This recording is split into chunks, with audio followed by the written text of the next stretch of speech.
अच्छा हाँ हो कॉल जा करी बोल।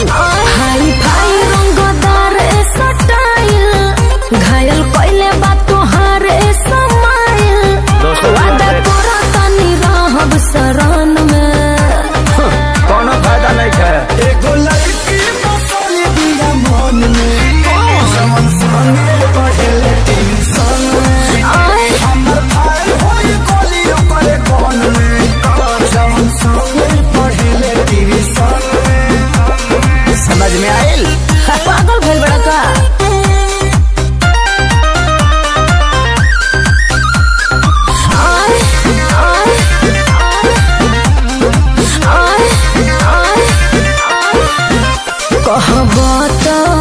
तोहरे ही स्कूल में नाम लिखवाले सारा दुनिया से लड़के जोड़ी तोहरे संगे बना कौन गई बात तो कुछ करबे रे तोरा हाथ न आई बड़ी अपना माई के बतहिया ओकरे के बनाई बोरे खर्चा से अपना घुमाइब लंदन में सोना हो चप आई एगो लड़की बसल दिया मन में जवन संगे पढ़ले ट्यूशन में ओकरे संगे शादी होई न दहनी जवन लड़की पढ़ले ट्यूशन आई हो दादा